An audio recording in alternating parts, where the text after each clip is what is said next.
We really need to talk about Kagurabachi. You see, 2 months ago, I posted this video talking about Kagurabachi and how hype it got and how much hype it generated literally a week before its launch, when it leaked almost a week earlier, maybe a little bit longer earlier. And the many memes that it created, they were everywhere. It was inescapable. They were literally everywhere. And those memes skyrocketed Kagurabachi so fucking hard. In fact, that skyrocket took Kagurabachi so high that it took over almost all of the big, major, current, ongoing manga within about 4 chapters on the Shonen Jump app in terms of numbers alone, which is pretty fucking insane for a series that has literally 4 chapters at the time. That attention brought a lot of eyes to the series, like me, for example, and I've been paying attention to Kagurabachi. I've talked about this on tweets, talked about this on videos and live streams and Discord, all of that good stuff. By the way, if you're not following me on Twitter, follow me on Twitter. And what it's been doing so far, I've got to say, I'm very impressed with the most recent chapter, the 10th chapter, being the climax of Chihiro and Sojo's fight. I'm fully invested, by the way. I'm so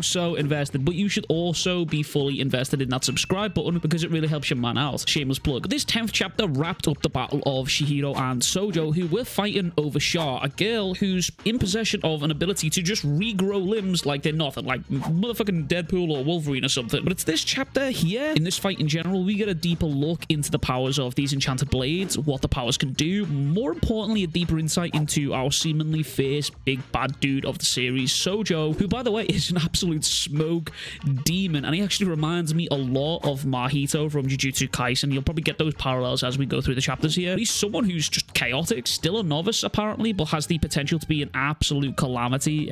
In this chapter, he says that he's only been using the blade for about a week, which is crazy what he just did for a week's worth of use with a blade. This chapter opens up with the ability Nishiki being explained, and it's explained to us that Nishiki is actually cloaking, and it imbues every punch and kick with dense, like high density spirit energy, and it's basically that it allows for Chihiro to move around like a superhuman. We've seen him do before in like the first chapter. He just appeared behind a bunch of people and just lopped their heads off. By the way, this series is kind of brutal as well. That's kind of, if you're into that kind of like brutalness, yeah, it doesn't shy away from that kind of stuff like a lot of other shonens do, so it's kind of in there. So if you're a Jujutsu Kaisen fan, you could easily translate over into Kagurabachi, so yeah. But as we see in the next couple of panels here, Chihiro catches Sojo off guard. He almost blitzes this dude, with Sojo just noticing how much faster and how much stronger he's gotten since the activation of this ability. But you've also got to remember, Sojo again has been in possession of this enchanted blade, Cloud Gouger, which, by the way, banger name, for just over a week, and he's already this proficient with it, and Sojo is keeping up with Chihiro, and the pair of them almost equalize basically here. They take minimal damage each, but Chihiro does notice just how he's almost at his limit here, and he mentions how he only has 1 more breath. Now, the crackpot theory in me has been going, the series is, it gives you a bit of juice for some crackpot theories, and you know me, if you've been following my Jujutsu Kaisen stuff, then you know I love me a crackpot theory. Well, I wonder if Nishiki is tied to how long you can hold your breath, and going off the abilities and how they're represented as fish, I wonder if that's the case for here. Like, the longer you hold your breath, the more you get to use the ability of Nishiki, and that's why he said 1 more breath. But it's here Chihiro notices a car driving away with what seems to be Char being held captive. Now, stay with me here, because this part takes a very brutal turn. Very brutal. Remember, Char is just a little girl, just a child here. But Chihiro uses his last Nishiki burst here to chase this car down, which, by the way, is super impressive for this universe. Pretty so far. We're not, like, in terms of scaling,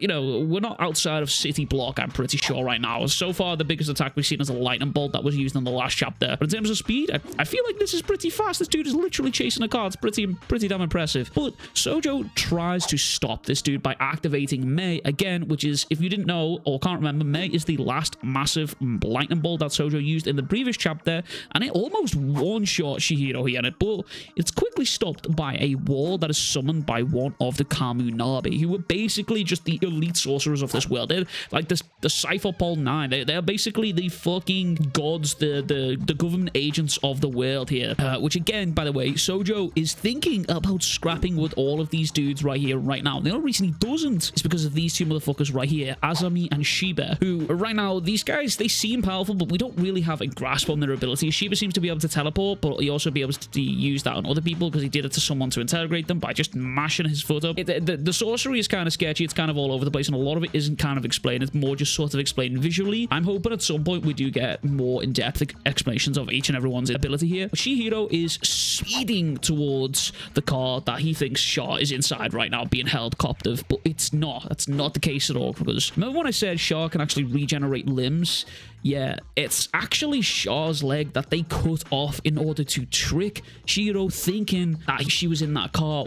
And honestly, you've really just got to feel sorry for Shaw because she's literally just a little girl. And I don't know what this kind of trope is, like this like brooding hero looking over a little girl who can actually kind of fight, but not really. I really enjoy that. Like, it always reminds me of Logan. Banger film. So if this series can sort of replicate that kind of vibe, I'm down for it because Logan executed it perfectly. But it turns out Shaw and Hinao were actually caught by surprise, and Hinao is hopefully not dead and hopefully just injured, but Shaw was actually kidnapped, resulting in Chihiro's first big and major L of the series. But this chapter, it put me on some crackpot theories. Sojo and Chihiro may actually be brothers, and I'm gonna need some time to cook more up on that theory, but it's just a crackpot theory right now, and it's only based off 1, their looks, 2, Sojo's interest in Rokuhiro, which is Chihiro's father and the creator of the Enchanted Blades, and also how interested Sojo looked in finding out that Chihiro was actually Rokuhiro's son. And there's just a few other things here that I've got cooking up in my brain, but I want to see a few more chapters first before I fully like invest in that crackpot theory there. But you know, the series has given me, within 10 chapters, it's given me a lot to pull up some crackpot theories for it, which I can fuck with.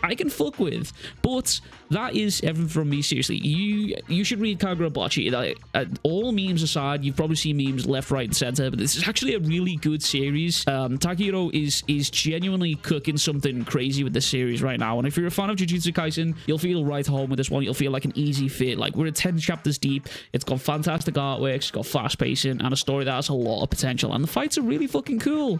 So give it a try. I highly recommend it. Get in early while it's there. It's 10 chapters deep, and you know, let's boost this fucking series up because it's a fucking good series. And the guy Takahiro, I think he deserves some props for this one. But as always, I'm gonna head out. I appreciate you all being here. Appreciate you all watching it. I know it's not my usual type of content, but I want to try and branch out here because I actually really am enjoying the series and I want to talk about stuff that I enjoy on this channel. But as always, make sure to like and subscribe if you haven't already. And as always, I will catch you guys all in the next one. Much love, big kisses, peace.